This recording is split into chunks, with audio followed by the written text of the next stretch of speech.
One of the biggest headaches as a teacher is collecting and grading homework. And this is especially true when you have projects like posters and things like that, but it could just be as troublesome with assignments and essays, whatever it might be. I will tell you, in the beginning, what I didn't do was have a good system. People would hand a bunch of stuff in, names wouldn't be on it. Oh my goodness, you'd be going through it, and then you have 5 papers without names on it. You're like, how could anyone on earth turn stuff in without their name on it? Well, guess what? Try teaching for a year, and you'll see how many times you get papers in without names on it.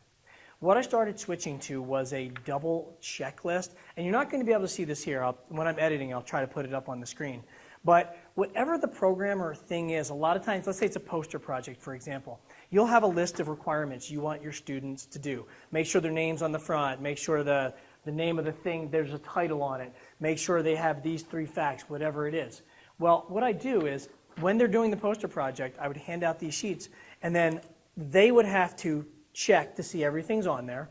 And then, but here's the magic part of it, I always had at least a double check. Another person, before it was handed in to me, a neighbor or somebody else, had to go through it and double check it as well. So by the time it got through 2 checks, either it's corrected or the obvious omissions are really obvious. Because a lot of times neighbors won't lie. They don't want to give anyone easy points. So they're not going to vouch for their buddy. They're not going to check. You're going to check it anyway. But boy, if you see that there's a whole bunch of things missing, you know that there's issues. Or if everything's checkmarked, you can just look at it. Man, you can tell it's dialed in. So this works brilliant. The last thing that I do is I always, not always, but most of the time, I try to put on there, what grade do you think you deserve? If you're doing some sort of grading system, if that's not your thing, that's fine. But I would say, what grade do you think you deserve? Students are really brutally honest with themselves.